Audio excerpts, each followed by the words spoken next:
Hello, everyone. Good day. I am Dr. Sarah Oloto.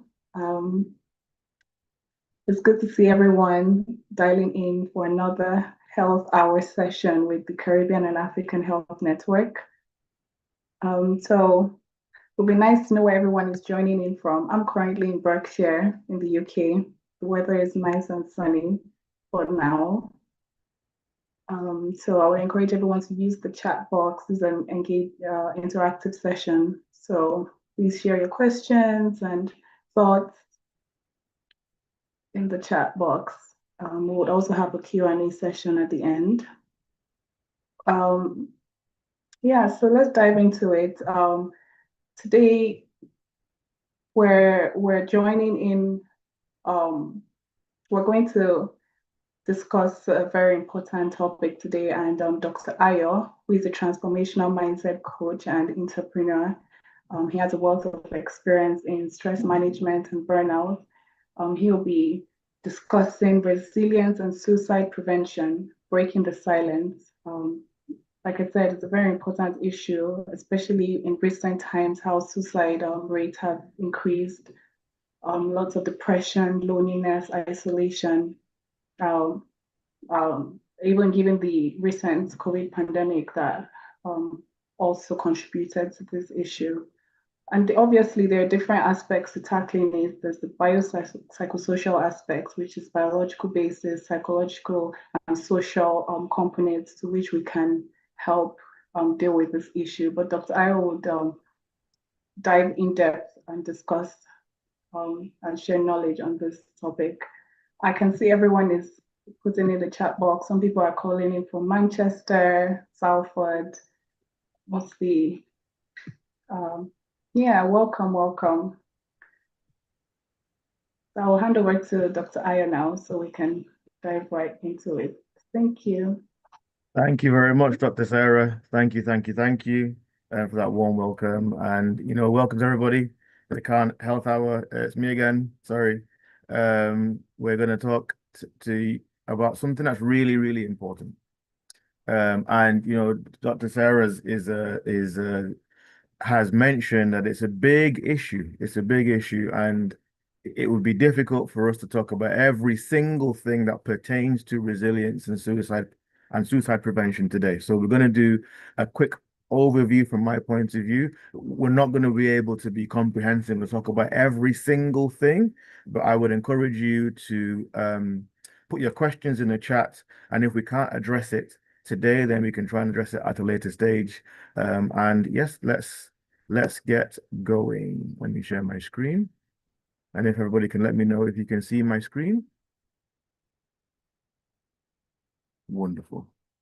Wonderful, wonderful. Okay, so resilience and suicide prevention. So this normally when I do talks for the Khan Black Health Hour, I have all the information in my mind and I use the slides as an aid memoir, but I've got some notes here. So if you see me looking to my right, it's such an important issue. I wanted to make sure that I get all the things right because there's a lot of stigma, there's a lot of emotion, there's a lot of angst about this.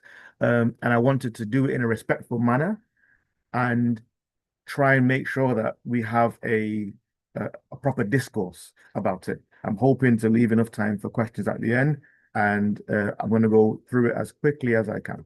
Right.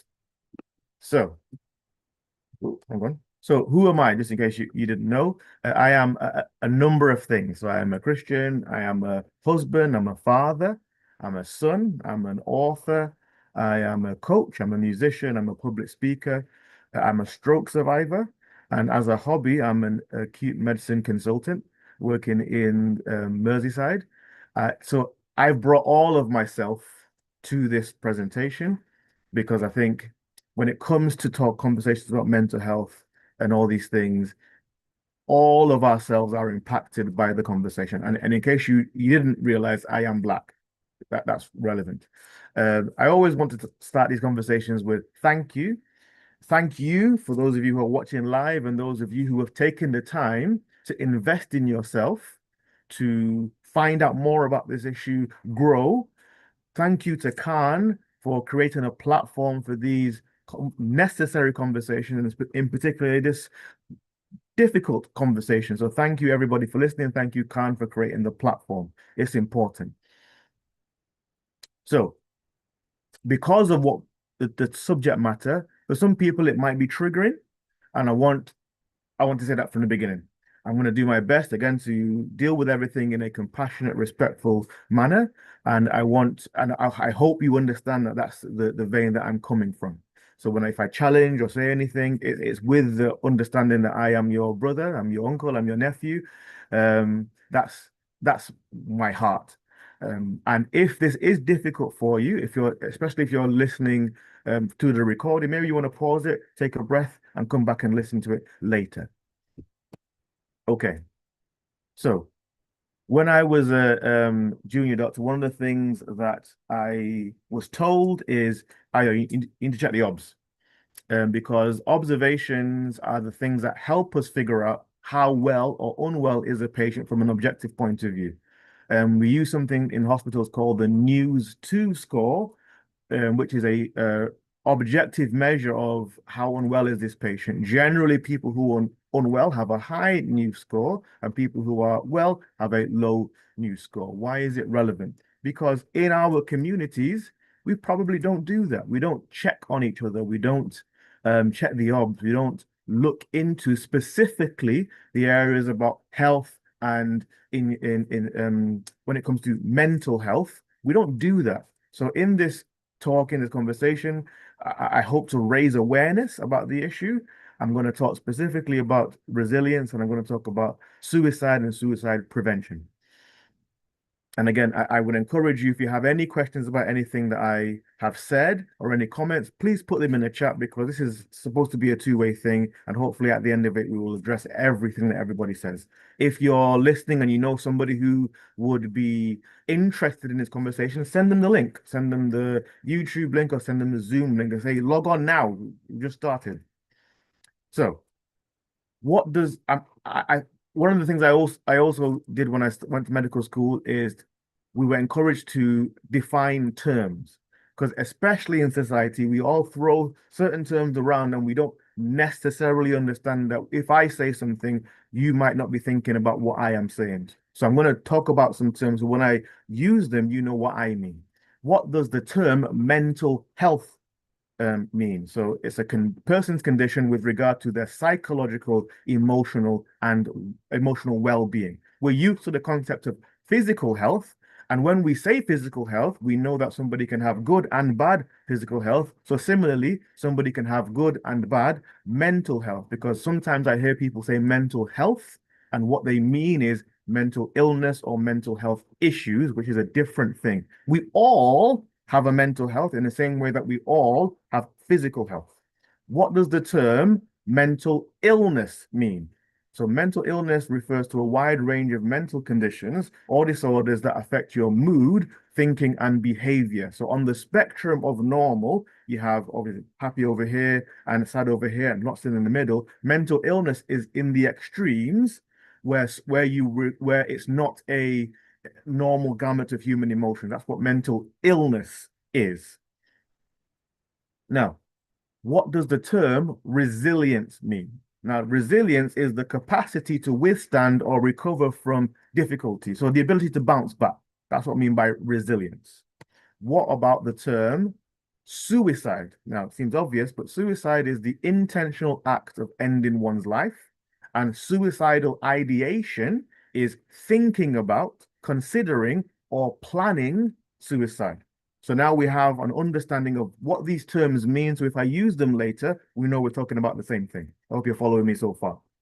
Okay, so the first thing we're going to talk about, this is the Khan Black Health Hour. We're talking to Black people. We're going to talk about the cultural barriers at addressing some of the issues that we have. So there are some what I call misleading mental models, things that we say to each other or we have heard that actually make it difficult to address mental health, resilience, suicide in the Black community. Black men don't cry. Men don't cry. We say that. Pray it away. You just got to pray. You just got to pray harder. And we have this concept of needing to be strong, the strong black woman syndrome. All of these things are things that have historically we've grown up with, and we either we say them explicitly or we expect them implicitly, and they're affecting us negatively.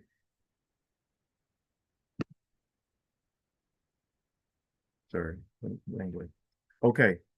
Other things that are an issue is distrust in the system. Let's face it, in the black community, we are we have evidence that the establishment sometimes is systematically against us, and there is a mistrust about engaging in healthcare.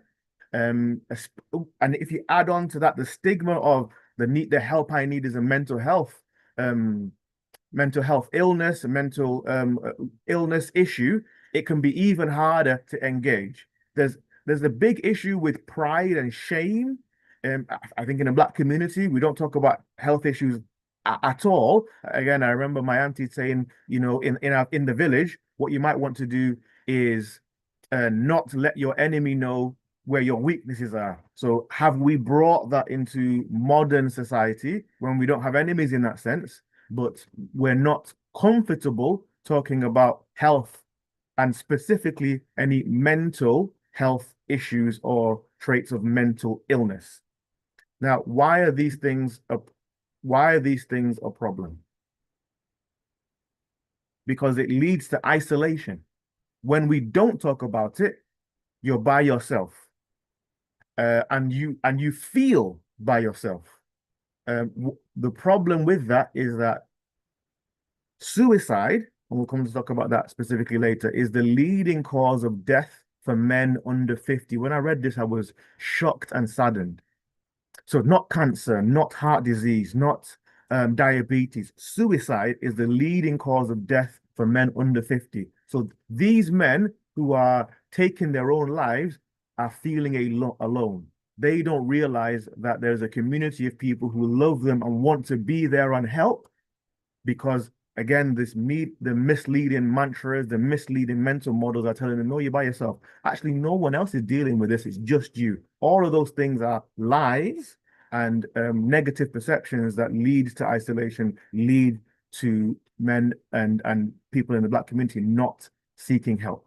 Black men in the UK are less likely to access mental health services, which is an issue, but are more likely to present in crisis. So the numbers are against us, the data is against us. We need to do something and address the fact that our stigma, our culture, maybe the way that we talk about it in the community is affecting us negatively.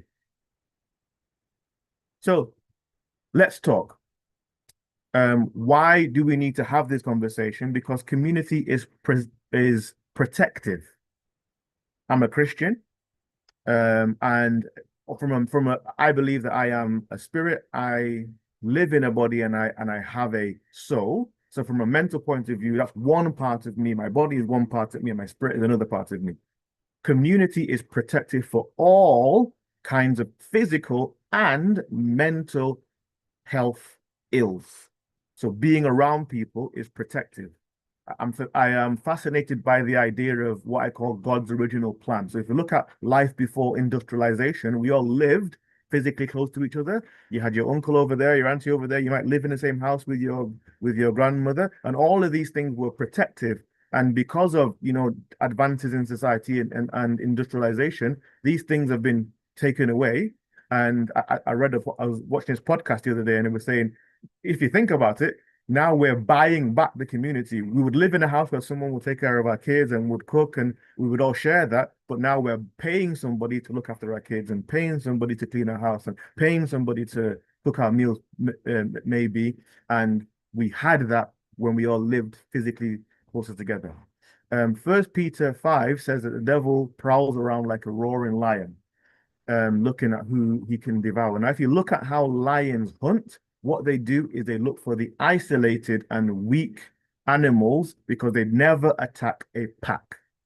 So one of the things that can happen to you is that if you isolate yourself, you make yourself vulnerable.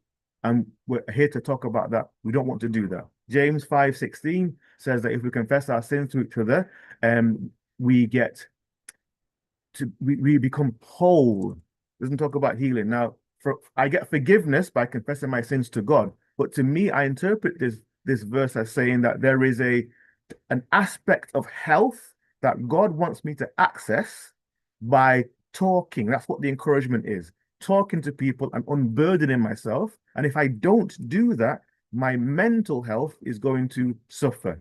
And for anybody who's saying, well, the Bible doesn't talk about mental health, I would strongly encourage you to read Psalms. I would strongly encourage you to read stories about Jonah and Elijah, who talked about being so depressed they wanted to die. So the Bible does address issues about mental health if you want to look for it. It's not a separate thing to our experience in life, and it's not something that God is not interested or involved in. God is very interested in us having good health, and that is for me spiritual, physical, and mental. Now, we're going to talk about resilience. We said resilience is the ability to bounce back. Okay, so what does resilience look like when it's good? What somebody who is resilient and has emotional resilience, what does that look like? So that person is able to name their emotions instead of numbing them. I feel like this. Again, I was reading a book about the difference between men and women. And there's a gentleman I follow called Jason Wilson who helps men try and deal with what he calls emotional incarceration. When you were in primary school, you all got those coloring sets, where different colors and you were painting. And the analogy he gives is that women are used to using all the colors in their set. But men, we tend to limit our emotional spectrum to anger or hunger. We don't want to acknowledge fear. The only one that is acceptable in society really is anger. And although that's generally how men project when they're emotional, the problem is we haven't delved deeper. And back to the coloring spectrum, a woman might be saying, oh, actually, what I need is a conversation about cyan, but all I have is green. A woman might say, well, we're talking about violet and all I have is purple. So I limit my experiences and as a man, and if I'm not intentional about saying, actually, anger might be the thing that comes to the surface, but the deeper thing is I'm hurt, I'm scared. Um, and so we need to learn to name them. My wife and I bought our children an emotional spectrum wheel, and sometimes we go through it and say, okay, well, what do you think you feel? Because good, bad, it's not helpful in terms of dealing with our emotional health. They create healthy pauses before reacting. Have you ever overreacted to something? And it's like, and in hindsight, when you're able to calm down, you're like, well, that was too much. People who are emotionally robust don't do that. They bounce back from setbacks. They lose a job, they get another job. Something bad happens, they're able to get back. It might take some time, but they get back to where they were before. They don't stay affected by the heavy load, even though they are able to acknowledge it. They're able to maintain perspective under pressure.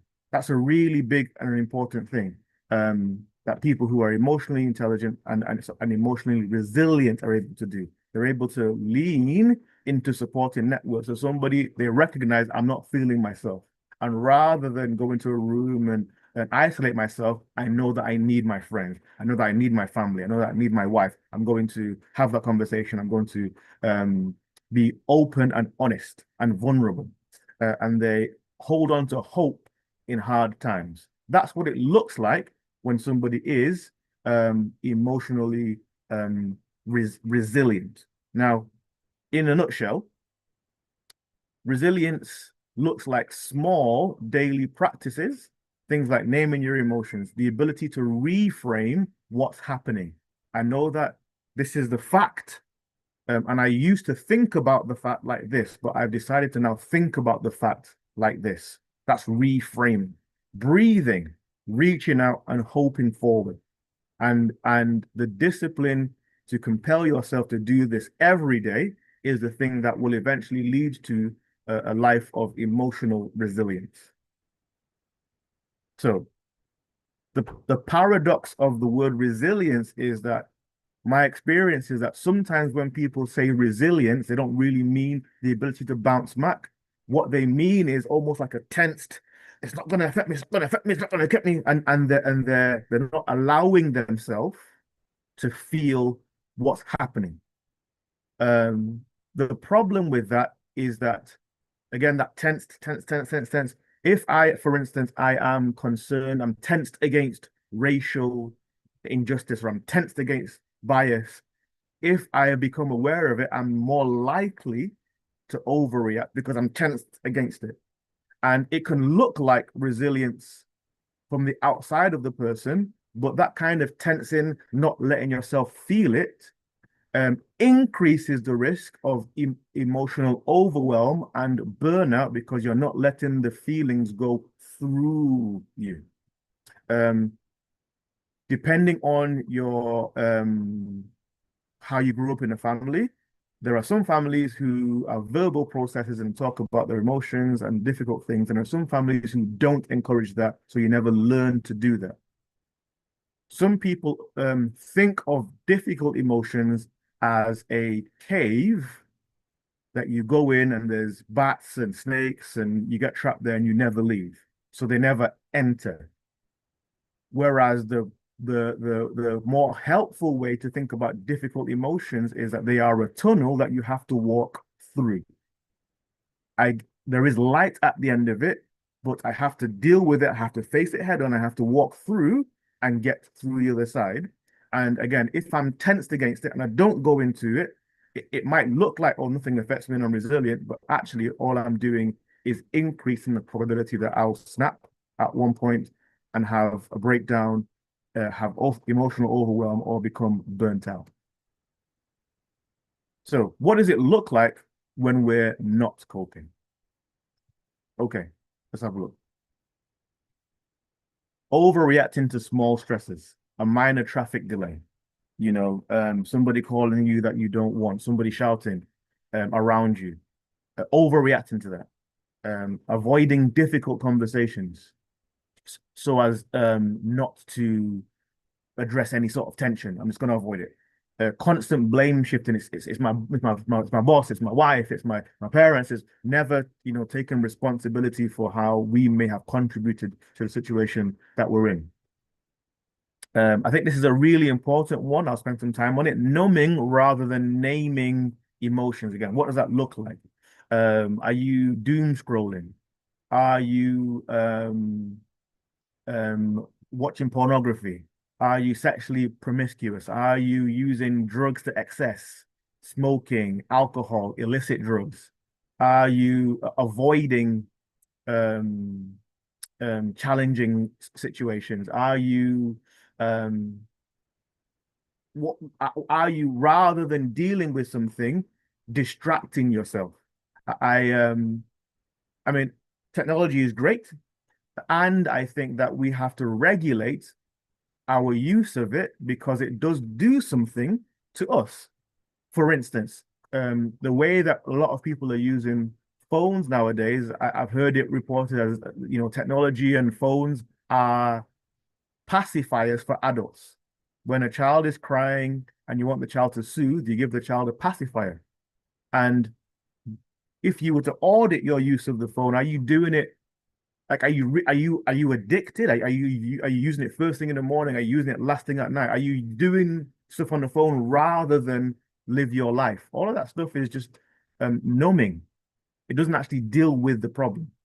Are you catastrophizing? Are you able to see any hope in the future?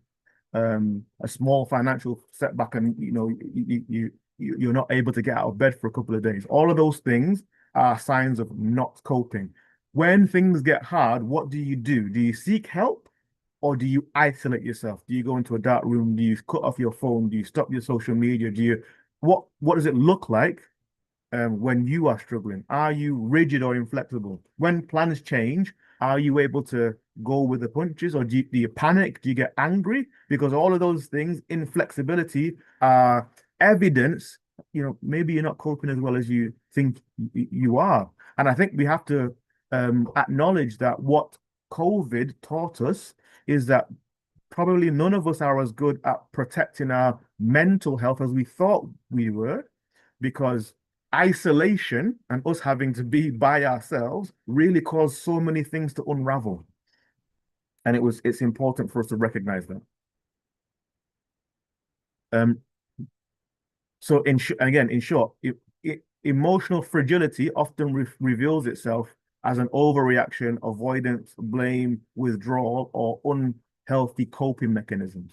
Now, I want to talk about the fact that, again, we don't have the time to deal with this at length. I believe that all of us have something in our lives that we're dealing with. You can call it being broken or trauma, all that kind of stuff. Now, some people will choose things that society has said that's wrong. And then we look at the behavior and say, that's wrong, you're wrong. I think the problem with that model is that there are some people who are broken in the same way, but they choose things that society accepts as okay. There are some people who are broken and what they choose is alcohol to excess. But there are some people who might be broken and not dealing with it and they choose exercise to excess, or they choose going to church to excess, or all of these things are like, okay, well, this behavior is good, so they must be good, and the underlying issue is the same. So I think from a grace point of view, we want to look at the behavior, and there are things that are inherently bad. I'm not saying we excuse it. I'm just saying look deeper. Why? And let's not. They always say check out for your friends that are always laughing. Let's not assume that somebody who is doing the thing that society thinks is good, but to excess, let's not assume that person is okay. Okay. So how can I become more emotionally resilient? These are some practical things by way of suggestion. A morning check-in. How do I feel when I wake up in the morning? Um, Write it down. Be intentional about naming it. Gratitude. Gratitude is so powerful. It's difficult to um, be low consistently and have gratitude consistently at the same time. Breathing breaks. There are whole seminars about breathing techniques that you can use to help you regulate your emotions. Because again, I believe that how God designed us, because we are intertwined, is that my body can help me regulate my mind and vice versa. Connection habit. Let's be intentional about reaching out to people and texting and calling, not just saying, "Oh, you're right, mate," but "How are you? How are you doing?" And when somebody asks you that question, being honest. Let's be intentional about putting some boundaries. We can probably all acknowledge that there are some behaviors that we're engaged in that are not helpful to us. So let's limit it. Let's be intentional. Because one of the things I know for myself, I am great at fooling myself.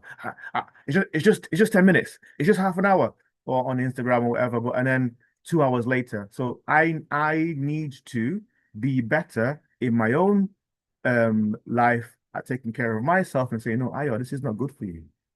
So I'm going to set a timer. You can do that on your phone. Exercise as a medicine. Moving your body has so much evidence in terms of improving your mental health. If you think about it, when you are feeling low, the things that generally happen is that we go dark in terms of lighting, like curtains closed, we go quiet and we go still. So if we're intentional about doing the opposite, light, sound, that includes talking, includes music, includes community and movement. Those things are so protective. Daily reflection and prayer on purpose, talking to God. This is how I'm feeling. He wants to know. He created you. He loves you. And a self-talk audit. Have you looked at, if you were to, if they're creating these AI platforms now that you can be in a room and it's listening to your conversation. And at the end of it, it would give you a summary of what you said. If you had one of those things following you around all day, would the majority of the things that you said in general and specifically about yourself, would they be positive? Would they be good things? Oh, I'm so stupid. Oh, I'm so slow. Oh, I can never get anything right. Um, would they be positive? Would they be like that? And if you realize, oh my goodness, with my mouth, I am saying things that are pointing me in the negative direction, then we need to arrest that and we need to change and start saying positive things because our mouth is um it's almost like a rudder. It's what we say can help the direction and change the direction of our life and where we're going. So that's resilience. But now we're going to talk about suicide specifically. Now, there's a big stigma around suicide in most communities and especially in the Black community. These are the things that we say and think. It's so selfish when we hear about somebody who has taken their life. Or we create an environment, we say implicitly or explicitly, we don't talk about that in our family, whether it's suicide or mental health struggles. You just need to pray. You just need to pray harder. And I want to be clear. I am a Christian. I believe in the power of prayer. I believe that God is a miraculous God. And I believe that God answers prayer and can solve everything. And I believe that there are things that the Bible has put down as principles to live that help me understand that there are some things that I need to. So, for instance, no amount of prayer is going to combat my physical health if everything I eat is McDonald's every day and I don't exercise. Prayer is not going to solve that problem. You understand what I'm saying? There is a certain amount of responsibility when it comes to input equaling output, and I'm auditing myself and saying, well, I don't feel so healthy, but I haven't drank any water. I haven't eaten fresh fruit and veg. I haven't increased my protein intake, and all I'm eating is processed carbs. I can pray about it, but there's something that I need to do. Similarly, when it comes to my mental health, there are things that I have to acknowledge that I may be contributing to if it's going in the wrong direction. What am I listening to? Who am I talking to? What am I watching? And I want to be clear, that's mental health, which is a distinct entity to mental illness. If I'm in a situation where I feel like I'm suffering from mental illness, I need to see a professional. In the same way that if I broke my leg, I wouldn't I would pray, but I would also see a professional. I hope you understand what I'm saying. There's a difference between mental health and mental illness. Black people don't do that. I mean, I understand the rationale for, when you talk about Maslow's hierarchy of needs. For a lot of our community, for a lot of time, we were in survival mode, and there might not have been the mental space to address these things, but I don't know necessarily that that helped us. How many of us are able to look back at ourselves before we started dealing with our mental health or the therapy, or even look at our parents and grandparents and say, "Oh, okay, I can see that this was because there were things that you might not have necessarily had the opportunity or the vocabulary to deal with.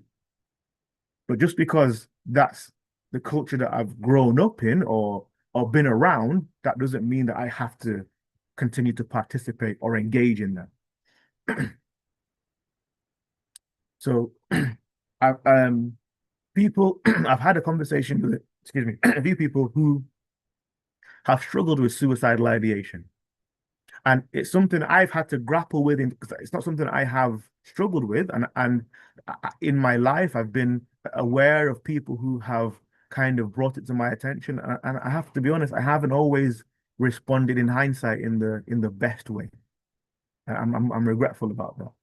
One of the things I think I struggled with is this idea of when we look at somebody who might have taken their life, the underlying thing is that, and I think that what somebody mentioned to me that they wanted people to know is that it's not that they want to die, It's just that what they are dealing with is pain. In the same way that, again, if you broke your leg, if you fell down the stairs, if you were suffering with pain, you'd want some relief. And when it's a deep psychological pain, the problem is that the continuing to live in this pain is untenable. So it's not the dying as a direction that's a desire. It's that I don't want to be in the pain anymore. I just don't want to be in pain anymore. And that is helping me reframe my mindset when it comes to thinking about people who have struggled with suicidal ideation or people who I know have taken their life. That's what they want us to understand. I don't want to die.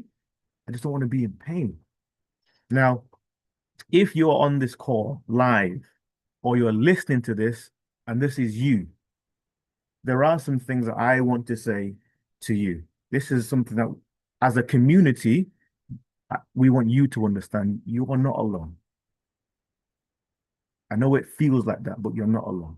Your feelings are valid, but they're not the full truth.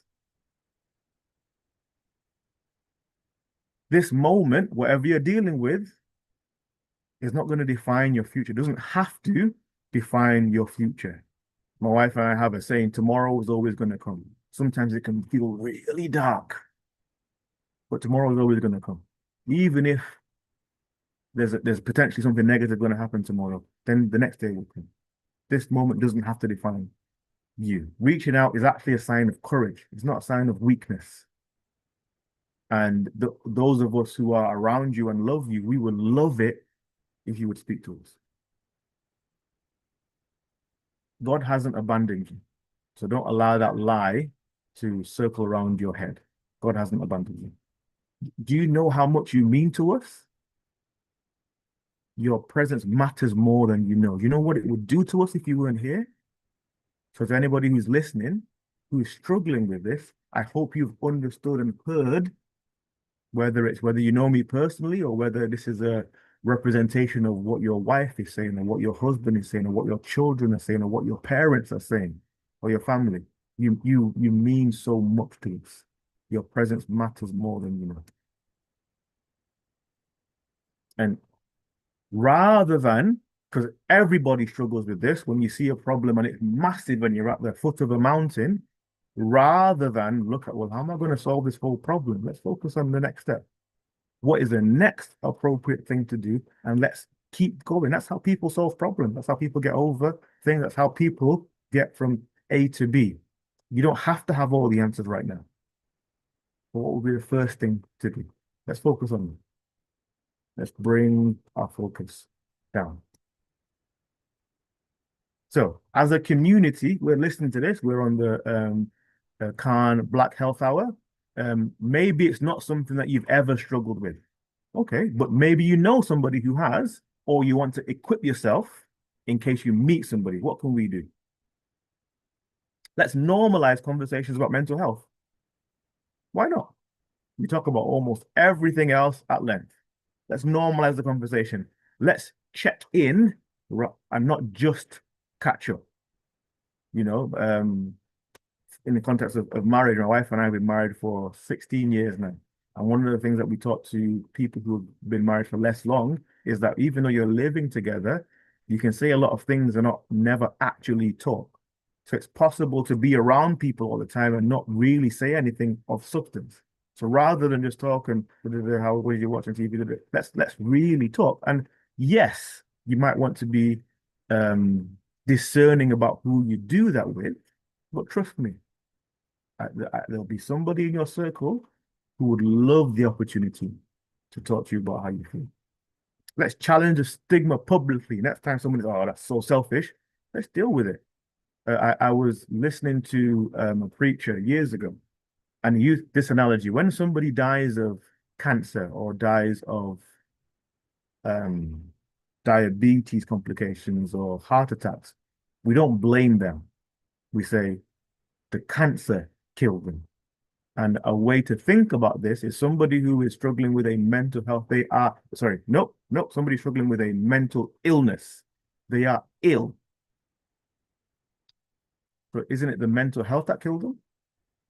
No, excuse me. I am doing it. Isn't it their mental illness that killed them? We wouldn't say it about cancer. We wouldn't say it about COPD. We wouldn't say it about liver disease. Isn't it the mental illness? Something to think about. We need to strengthen intergenerational connections. Those of us who are, so I'm firmly an uncle nowadays. I'm in my mid-40s. Those of us who are older, let's have honest conversations with our younger um, brothers and sisters. Let's be honest about our struggles. Let's do that. Let's create support networks beyond crisis. I'm loving what I'm seeing on social media nowadays. There are so many things. I'm on LinkedIn, and there's a colleague that I know called Jesse who started an organization called Thursday Night Jollof. He is a barber in London, and every Thursday he will bring people to his barber and normalizing the conversation about mental health in men. Because one of the stigmas is that men do talk, we just generally don't talk when there's women there. So if we create these communities of men talking, we can who knows what we could achieve. Somebody sent me something today. It's called A Dialogue of Equals, a podcast about Black men and their mental health.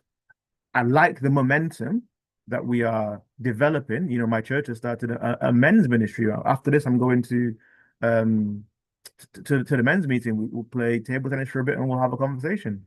You know, it's important for us to create these networks. Let's model it, model practical help, not just words. What does that mean? If you see somebody struggling, what can you take off their plate? Could you cook them a meal? Could you pick up their kids? Could you cut somebody's hair? Could you do their daughter's hair? Could you take them shot? Like, what can you do? Let's look for opportunities to help practically. And let's celebrate resilience stories when somebody is dealing with something, not just we in our Black communities, often we celebrate the struggle. We glorify the struggle as if it's the only thing that matters. But no, what we want to do is seeing the conversation about people bouncing back and getting back to where they were, not just in the moment struggling. So, you know, I'm almost at the end. I want to take the opportunity to get you guys to pledge as a community. So you're listening to this live or you're listening to this on the recording. I want you to say after me. So if you want to unmute yourself, that's fine. But say after me. I'm going to say it and you're going to say it. Today, we choose life. This is our community pledge. Today, we choose life. We will check in, not just catch up. We will challenge stigma with compassion. We will listen deeply without judgment. We will carry each other's burdens with love. We are stronger together. And above all, we will protect hope. I like to think of hope like buoyancy. Have you ever seen those when you go to the beach or swimming pool, those really light balls that they play like water sports with? What I find really interesting is the concept of buoyancy from a physics point of view. That ball, if you submerge it in the water, there is because what's in the ball is lighter than the water, you're creating a pressure underneath it.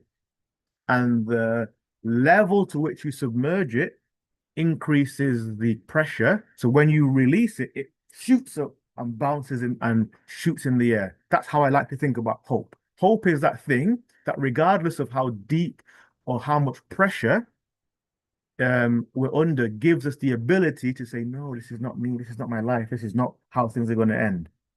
This is not the definition of my life moving forward, and gives us the ability to do the thing or withstand from a time point of view to get us back to shooting up. There's a whole message in that. So, and if you're listening to this and you are struggling, what can you do? So there are a few things that you can do that I want you to signpost you to. Have a conversation with somebody, talk to somebody, and your friends, family, wife, talk to somebody because isolation is killing us. And I mean that literally. If you need professional help, have a conversation with your GP. Google the IAPT, Improving Access to Psychological Therapies, or just Google therapies. One of the things I talk about even at work is some people come to work and they're dealing with where they are emotionally and it's impacting their physical symptoms. And I'll encourage them, have a conversation with your GP about talking therapies. But I don't know where your financial situation is. You can just try and find a therapist. One of the things I would always encourage everybody to do is take responsibility for your health, physical as well as mental. Research your local mental health services. Khan has, I know that they've announced before about having specific services where crisis help and things that you can, culturally specific. If you want to talk to somebody that you're struggling with, there's an organization called Mind. That's their number. And if it's urgent, if you really need to speak to somebody right now, there are some things, here are some numbers that you can access. Samaritans, NHS 111, you can text. Shout is an organization where 24-hour confidential trained crisis. And if you are concerned that somebody is in immediate damage or danger of hurting themselves, call 999. That's the steps. I'm hoping that this conversation will help us intervene before it comes to 999, before it comes to having to speak to somebody in an emergency. So, in conclusion, we all have mental health. It's a completely different thing to mental illness. There are ways to improve your emotional resilience, and I've gone through that. So please have a look at the video. And again, it's just a brief conversation. There are whole weekend seminars about this topic specifically. We can't cover all of it today. And this I think is a really important point. In general, as human beings, we give each other grace in to other people who struggle in the same way as us. So if my problem is I drink too much and I see somebody else who's drinking too much, I'll probably give them some compassion, but I might not give somebody compassion who eats too much or whose problem is pornography or whose problem is doom scrolling and stuff. And I think we just need to acknowledge that and give more grace. Everybody is struggling with something. And we've all heard of, really prominent people who are struggling with something and took their life. And everybody afterwards is always scratching their head thinking, oh, was there more that I could do? Suicidal ideation is not about being selfish. It's about avoiding pain. It's important for us to reframe that. And lastly, we need to take better care of ourselves. Like I said before, community is protective. This phrase for me is very layered. We, that includes me, I need to take better of myself. I need to take better care of you. We need to take better care of each other. And that's, I think how I'm going to leave it. That's my charge to you. We need to take better care of each other. Thank you for listening. And I think I'm open to questions. Thank you. Thank you so much. Thank you so much, Dr. Ayo. Very, very helpful insights about this topic of suicide and resilience. I'd like to summarize briefly, especially for those of us that joined in late, about what Dr. Ayo spoke about. Initially, he started up with on the prevalence of suicide and impact it has on society. Spoke about signs of not coping, such as avoidance and self-sabotage and numbing your emotions, people going to addiction and all sorts. And also the paradox of resilience and how internal suppression and avoiding your emotions can cause further down spiral. And he spoke about the importance of naming these emotions and talking yourself through it, seeking support as well. I really like the aspect of the daily practices you can do to help with um, when you're burnt out or dealing with a lot of stresses, like talking, reaching out, holding on to hope. And you spoke about emotional resilience. And there's also the importance of collaboration with faith leaders. And I think that's very important to highlight, especially in this day and age. Let us not segregate the importance of this community um, and faith and spiritual leaders and how they can help um, bring awareness to mental health issues and support these individuals as well. And you also spoke about how one can become emotionally resilient. You spoke about meditation, prayer, exercise, and movement, and um, even the importance of community as well, and how we should be more compassionate with each other. Let's normalize the conversation about suicide and challenge the stigma. So let's go into questions. There are then a few questions we need to speak about. Firstly, we want we one of our one of the attenders, I think Andrea, she discussed an issue with her son who has been suffering from PTSD since the age of 6. That's a very young age and struggling to seek support from camps, and they're not able to provide help. He's been through so much trauma, um, and she spoke about how she she went to the emergency department and they didn't take her seriously or take him seriously. And they spoke about the stigma of being in a Black community. Um, and you also spoke about this, and she highlighted that they should pray it away. And if you're not a Christian, um, when she sought for support within her local community. Do you have any sort of advice you can give? Yeah, I think looking at the comments, I think there's two issues. So there's Andrew who's talking about his son who's 27, and I think Key talking about his son who's 6. So the first thing is that, guys, even with the best intentions, the healthcare service doesn't get it right all the time. So I'm really sorry. I'm really sorry that you've had an experience that has been negative and hasn't been supportive. I'm very sorry about that. As a representative of somebody who works in NHS, I'm sorry.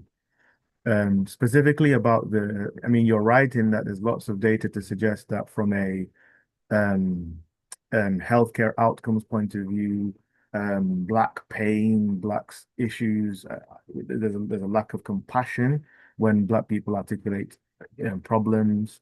It's the same reason what is contributing to why Black women are 4 times more likely to die in childbirth than white women. So I get it and I see it. And I think it's also important for us to be um to really think about, okay, so from a responsibility point of view, if this is my son or my child, I'm going to do everything that I can do.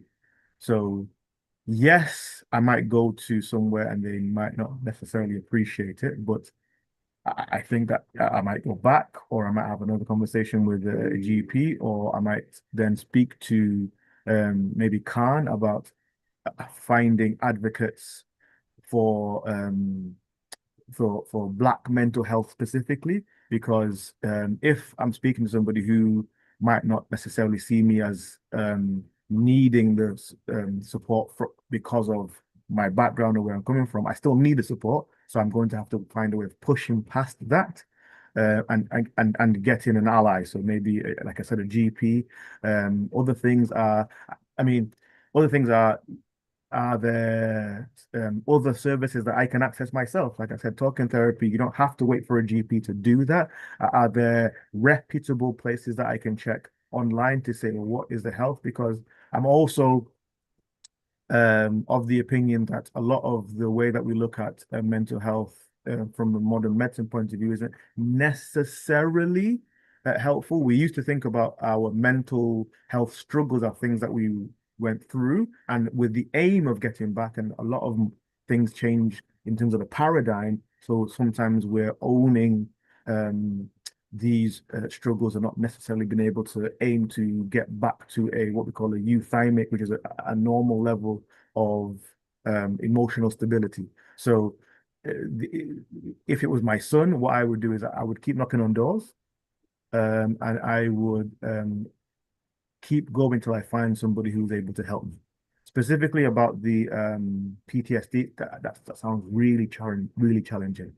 And again, I can't imagine what it's like to deal with a child who is dealing with these sorts of things. But it is an increasing thing in our society, and we're noticing that our psychological resilience is reducing from a generational point of view. I think that trauma is a specific issue, and I think my advice would be to seek professional help, and engage proactively and regularly. Even children who aren't dealing with this struggle with taking care of themselves. Can't tell you how many times I have to remind my children to brush their teeth or to shower or to cream themselves or to comb their hair. So I can't imagine what it would be like for a child who's dealing with something as heavy as this. And they may not always understand that the encouragement of you pushing them to maybe face and deal with something that's uncomfortable is for their good. So, as a parent, again, I would be proactive and I would be intentional about consistently knocking on doors, making sure that I get the help that my child needs. I hope that's helpful. Thank you so much, Dr. Ayo. Thank you, Andrea, for clarifying. My thoughts goes out to your son. And like Dr. Ayo said, there's lots of support out there for you and your son, and Key as well. Let's go to the next question, which is, I mean, you spoke about some of these questions, answered some of these questions already in your presentation. You said, how do we recognize the early warning signs of suicidal thoughts in ourselves or loved ones? But really good question. I think obviously, if it's yourself, most of us never think about what we're thinking about. So we just allow our thoughts to run through our mind, never really auditing them, because your thoughts can come from different places depending on what you eat, what you're watching on TV. That's the power of marketing and suggestion. So if I show you a a burger enough times, you're going to be like, I want a burger, and you might not know why. So I think auditing your inputs is really important. What am I listening to? What am I watching? What am I listening? What am I talking about? What am I hearing? And if a thought comes across your mind that isn't in keeping with your values, I think it's worth arresting and saying, okay, where did that come from? And there's a phrase in the Bible that says, "You bring all thoughts, you cast all thoughts down and bring them to the knowledge of Christ." So from in my own mind, if there's a thought that's going through my mind, I that I'm not happy with, the phrase is, you can't stop birds flying around your head, but you can stop them making a nest in your hair. A really useful thing is the power of using your voice. So, for instance, when let's say you were counting in your mind, 1 to 100. If I then challenge you to start saying the alphabet, as soon as you spoke, you would stop thinking the numbers. So myself, when I find myself thinking something I might not want to be thinking, I say no out loud, or I address it where like no, and I might say, I might, for me personally, I find a phrase in the Bible that addresses that thing. No, I'm a child of God, or no, God loves me, or no, I have value, all these kinds of things, because I am being intentional about the slippery slope of allowing something to lodge and move down. With regards to other people, I think it's just listening for cues. So when you notice that somebody isn't taking care of themselves, that's a worry. There's some friends that we have that we might see them out, but they never let us come to their house. That might be an issue. What are they thinking about the situation? And that for me is already quite extreme. But maybe somebody saying things, they've started to say things negatively about themselves. They've started to withdraw, because as we talked about in the presentation, if we don't just catch up, but we really check in, we will say, do you know what, bro? Or, you know what, sis? I've noticed over the last couple of days, you're not yourself. You know, is there anything you want to talk about? How are you? What's happening? because all of those things might help to stop the situation becoming more serious than it is. And obviously, pray. Obviously, let's do that. Thank you, Dr. Ayo. So you did also answer the question of how you can support someone who has attempted suicide um, or expressing suicidal ideations, which is one of the Yeah, questions someone yeah. I asked. mean, I think specifically I think it's twofold. So the first thing is from an emotional resilience point of view, emotional intelligence point of view, I have to regulate myself first. I can't go into that situation being judgy or being thinking about myself or because I'm likely to, do or say the wrong thing. What I need to do is recognize that this person is struggling. The purpose of me being here is helping them. So there's something called the ministry of presence. When somebody is really struggling, especially when it's really, really deep, just being there is really important. We talked about listening without judgment. One of the things that, because some people in a situation where they're having these thoughts that they know that they don't want to have, they might be ashamed.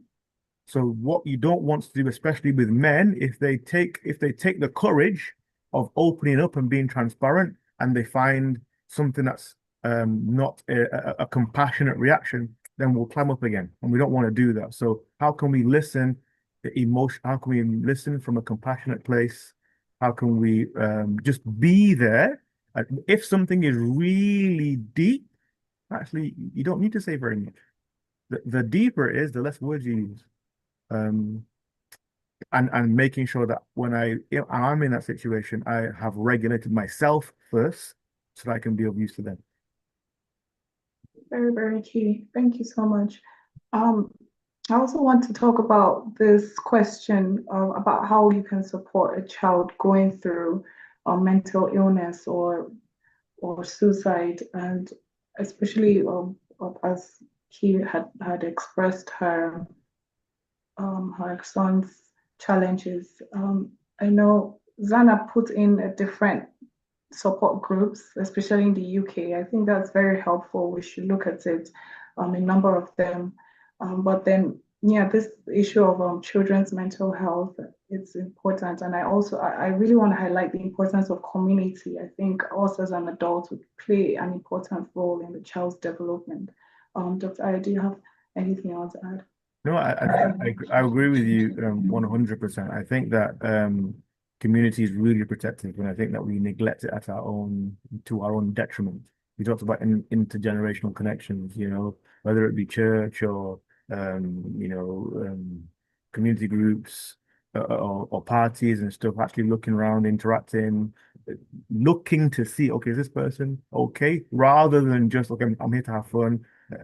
Being intentional about, okay, how can I be of service in my community, specifically in the context of making sure that somebody knows that they can come and talk to me if they're struggling with their mental health. I think that's really important, specifically with a child. I think, again, regulating yourself, because sometimes when children are dealing with things that they're struggling with, they because they're also learning how to deal with their own emotions, they might say or do things, and it can seem like the purpose of it is to get a rise out of you and to get a reaction. And if you react inappropriately, it can make it difficult for the child to open up again. So there's way again, regulate yourself. I'm learning a lot about that in parenting myself, and just okay, so listening past the thing.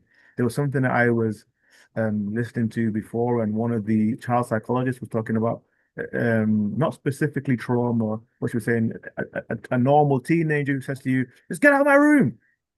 That is, they're often saying the opposite of what they want. They don't want you to leave.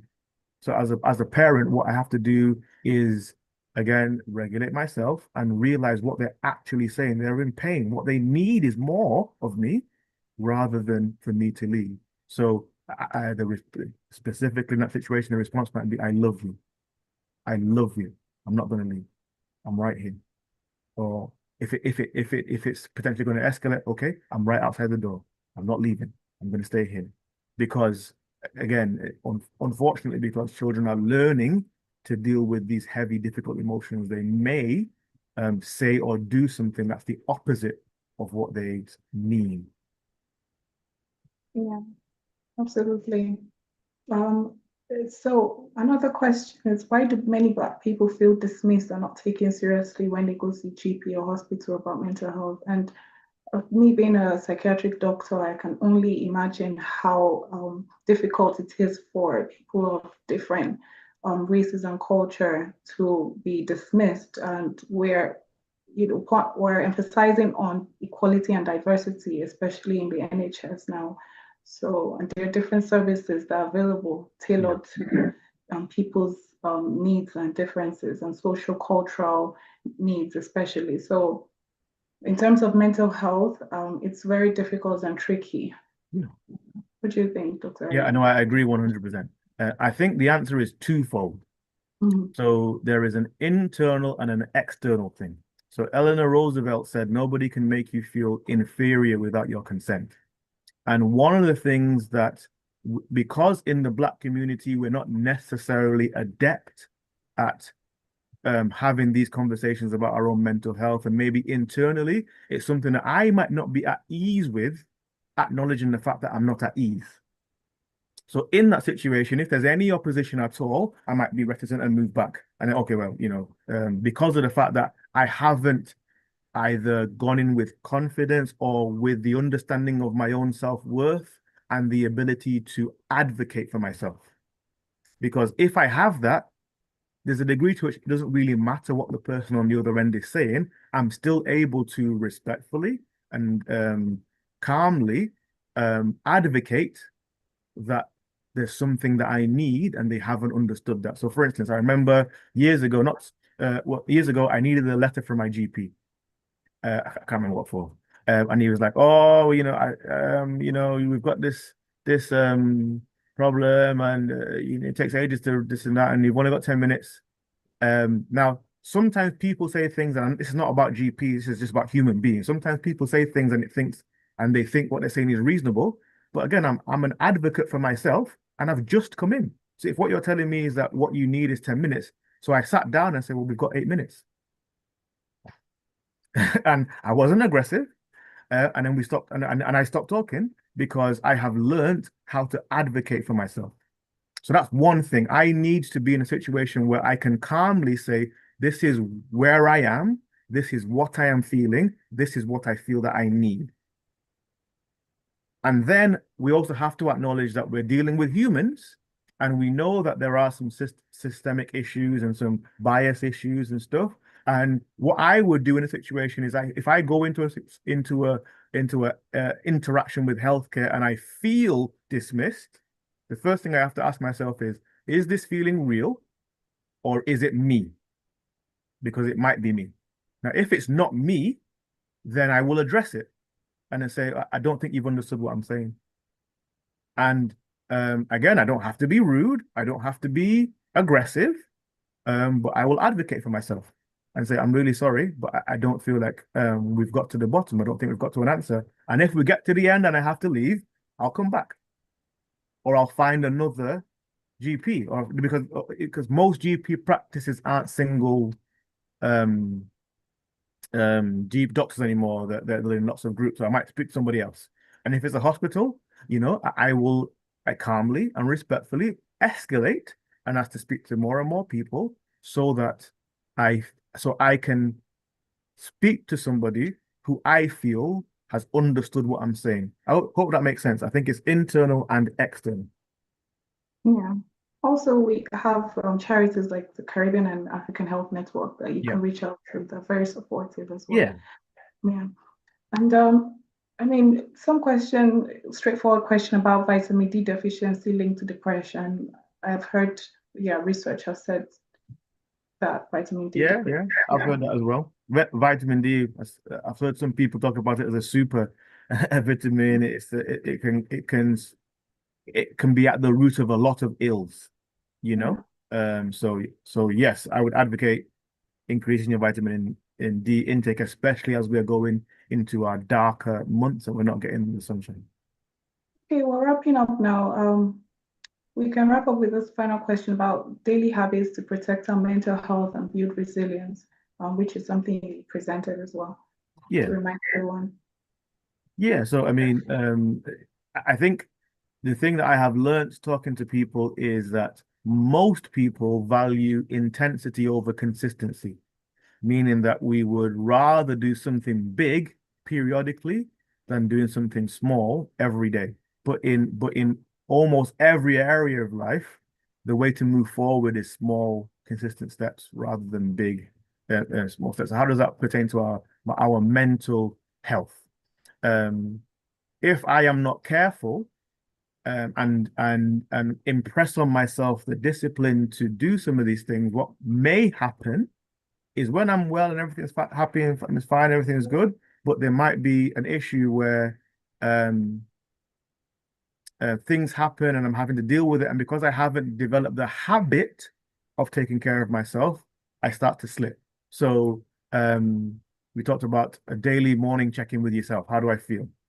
Prayer, journaling. I didn't say that. That's really good. Um, um, intentionally checking in. Exercise. There's so much to say. You could, sleep, what you're eating, all of these things that you can do daily help with your general health, but specifically your mental health. And if you think about it as an investment in your future, and the dividend is I am well 5 years from now, 10 years from now, 20 years from now, then that's how I would think about it, especially for men, because men like to think about investments in a way that's different to women maybe. Thank you so much. Everyone is also contributing. Thank you, Sana, June, Andrea, on their different ways they can help boost their mental health, taking walks, their local libraries, leisure centers, religious centers. Um, and yeah, one final thought. He continued to describe her situation with her son and how the trauma that he experienced with bullying and murder of a close loved one. Mm. I really want to empathize with you. This is a very difficult situation, but there's, like Dr. Ayo has emphasized, there's hope. Keep Mm. seeking out for support. It's a sign Yeah. of courage. And there's always light at the end. The child has a lot of developmental stage to go through, and Yeah. he's growing up. And with the right support, he will go through this situation and come Yeah. out victorious. I mean, specifically in situations like that, Key, I would say reach out to Khan. Reach Yeah, out. So when it's a specific issue, because it's difficult for us to speak on specific issues on the general platform like this, but something like this, please reach out to Khan, and I'm sure that they'll be able to guide you in the right direction. And maybe somebody from Khan can get Key's details and contact her after the yes. presentation. And thank you so much, everyone, for engaging in this interaction. This is an ongoing conversation. It doesn't end. So thank you. Tune in for next health hour. Sam, I will hand over to you now. Thank you very much, Dr. Sarah and Dr. Ayo. What a riveting and fully informed session you've provided us both today. Greatly appreciate the time that you have spent with us this morning. Just before I start my quick closing slide presentation, I'd like to just issue a formal apology to everyone on the call on Zoom who witnessed the inappropriate language used in the chat. I do apologize for that. We take our security very important, and we have addressed the individual and addressed the issue, and the individual has been permanently blocked and gotten rid of from the chat.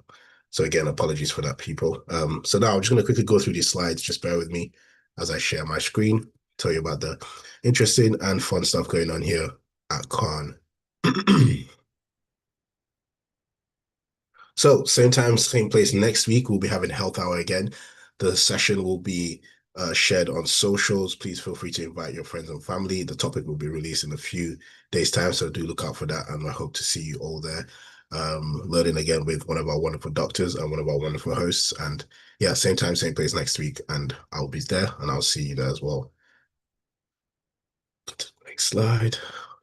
The gala is coming up, the Black History Month Gala. This is happening on the 11th of October from 6:30 p.m., where we'll be celebrating the Black champions within Greater Manchester. So if you know anyone that, has gone above and beyond for the community, or who continuously goes above and beyond, but no one really seems to give them any accolades or any praise or any flowers because they're not well known, or they're not in the spaces that they are well recognized, please do recommend them to come to our gala, or nominations of course, but do come to our gala and celebrate them together with us. It'll be a very important day to celebrate the community, and it's happening during Black History Month. What another wonderful time to celebrate. There's going to be raffles available. There's going to be a 3-course meal available. There's going to be lots of entertainment and lots of important things that we will be highlighting for the community, especially this year that's been quite quick and quite eventful. On Tuesday, we'll be having the media and comms engagement, or media and comms event, as we like to call it. Again, this is just to enable anyone within Greater Manchester who is keen on amplifying Black voices. If you're a content creator, if you're a marketer, if you're a copywriter, if you're a bloggist, if you are someone that, has a voice within the community or wants to understand how the voices of the community can be better amplified, this is your event for you. It's a free event. Please scan the QR code or use the link in the chats to register to these events, and you would be able to come and attend this event. This is, again, as I said, it's a free event, and you're all fully free to welcome to attend. We're also inviting you to the Black History Month Civic Launch event happening in the Gorton Monastery. This is taking place on the 25th of September. It's going to be happening from 6 p.m. The doors will open from 6 p.m. and it will end around 8:30 p.m. Again, it'll be a wonderful evening. There might be a fashion show there. There may or may not be. I don't want to give anything away. But yeah, do feel free to come down and celebrate Black History Month Civic Launch with us in just a few weeks, the 25th of September. And I'll be looking forward to seeing you there. If you do see me, do come and say hi and just say, yeah, you heard the health hour and you decided to come down. I would greatly appreciate that. There are stall opportunities for those that want to showcase their business or showcase their work to the public. Please feel free to use the link or scan this QR code to register your stall. Just lastly, on the 24th of September, on a Wednesday from 4 p.m., the Empowered Voices panel within Cairn and Manchester will be taking part, or rather having an event that's focused on the impact of domestic violence or domestic abuse on survivors and children living with trauma. This is quite a serious topic within our community, and we want to make sure that everyone feels they're in a safe space, or they feel encouraged to know where they can go to get support. If you have any more questions, please do contact advocacy@cairn.org.uk. Do look out for more information about this event and other events on our socials and our newsletter. And again, if you do have any questions regarding today's session, please do email health@cairn.org.uk. Just want to say a big, massive thank you, everyone, for sticking through us with this session today. It's been quite a heavy but very informative one. Please do take care of yourselves. As Dr. Ayo suggested, we are a community. We're a group of people that rely on each other, and please don't feel neglected or don't feel unable to reach out to those around you. And thank you very much again for tuning in. Have a wonderful evening.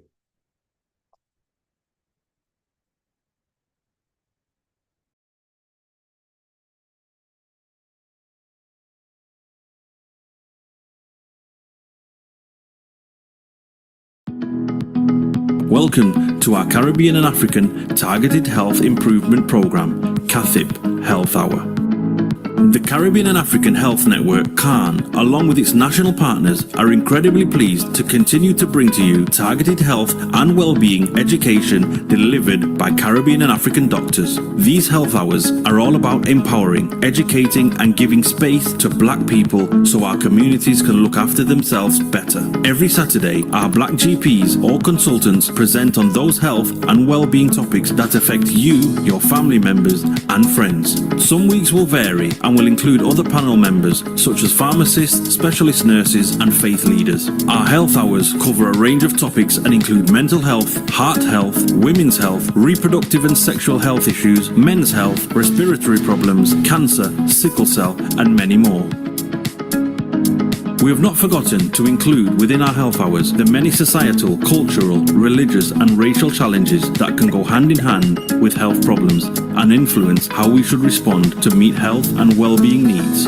The sessions are designed for you, and we want you to use the time to listen, learn, share your experiences and ask questions to our Black doctors. During every session, we will gather your feedback so we can continue to respond to the needs of our Black community. To request any particular topic, please email health@cairn.org.uk. We encourage you to invite others to our health hour sessions. Spread the word in our community.